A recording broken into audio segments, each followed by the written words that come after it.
Bloody hell, not me again. It's my duty. I played it. Stereo copy. Christ, it weighs a ton. I can understand now why there were harsh comments on the Alan Douglas version of this.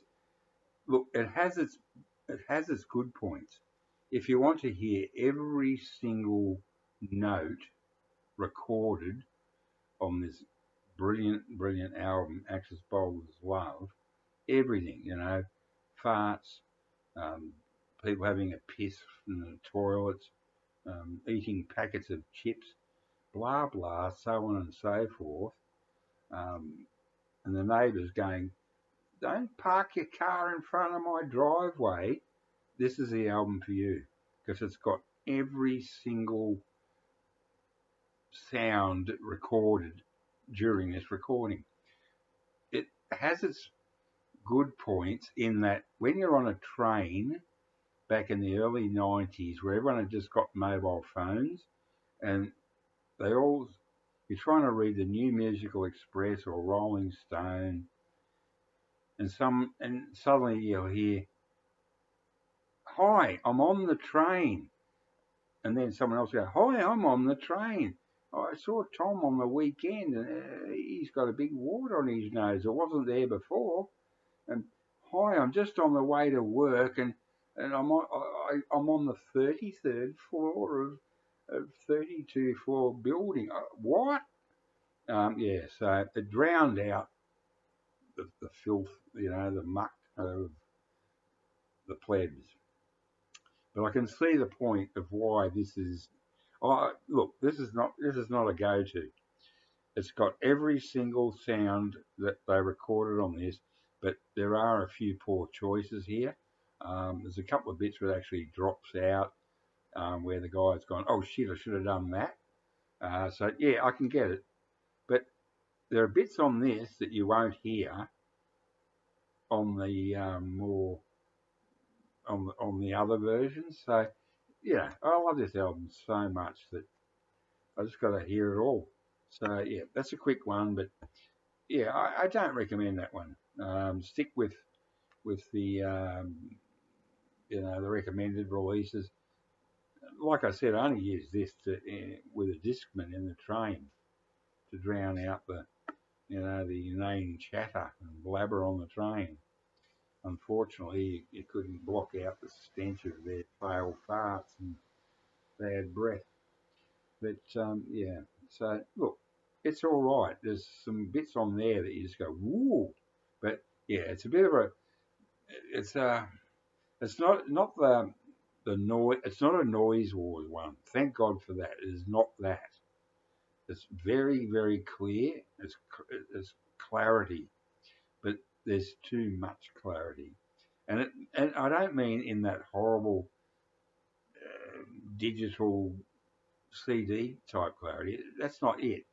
There's just a lack of soul in the remaster on this one. That plus they've that see a lot of people go psychedelic music is panning from speaker to speaker. That's bullshit. That's crap.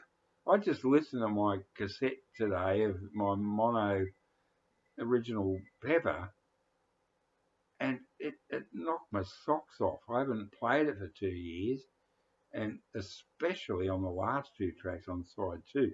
There are things on the original mono, Australian and UK pressings, that you just cannot hear on any remakes, no matter how good they are. There are weird things in there. You just go, "Holy crap. Did that really just happen?" And then the next thing comes along. It's, look, put it this way. Thank Christ I'm not an audiophile. The desire for perfection is the antithesis of vinyl because it is the absolute opposite of perfection. And so is digital CDs. The closest thing the thing I truly love is tape. So, reel to reel and cassettes. Okay, the idiot country bumpkin cousin, but there's something with digital. There's that harsh cut edge thing. Yes, I know. I can hear it. I have extremely good hearing. So good that I wish I was deaf. I can hear a gnat fart 5 kilometres away, and it's irritating. But if it's analog, I don't mind it. But yeah, and vinyl, I love to put my favourite vinyls to cassette, or if I could afford it, I would do it on reel to reel, but it's impossible these days. But it rounds it off again. The analog is a round recording.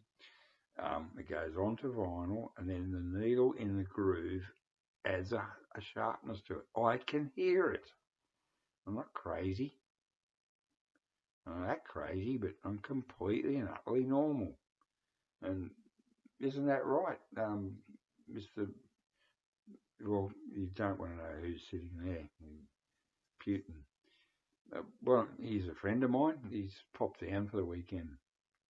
Hey, Pewty, could you just pop out and check to see there's no Nazis, Ukrainian Nazis outside? Okay, hop out. What I'm going to do is I'm going to give him Rah Rasputin, Pewty. I'm going to give him what he thinks is he's an audiophile. He loves Boney M and Rah Rasputin, and he's just popped in for a visit, on an Aeroflot flight. Somehow he managed to survive the flight to get here. What a shame. But I've put poison in a cartridge style thing as a gift for him, because these bully boy, what do you call them, criminal types like Hitler and Putin and Pol Pot and so they love to have gifts. So I've put poison in this new cassette and stylus combo.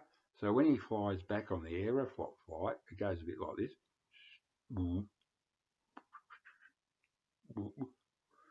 Phew, we made it. If he makes it back to the Kremlin, he'll rush in. Rush in? Ha ha! I just made an inadvertent joke. I'm in Australia and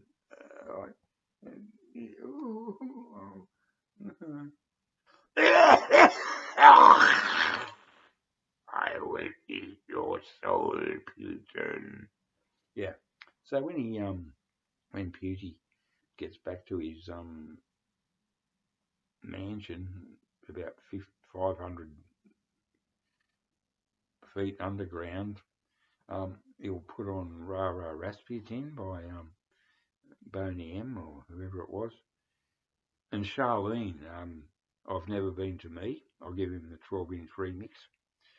And he'll rush in and put it. I did it again. Rush in. He'll rush in and put it on.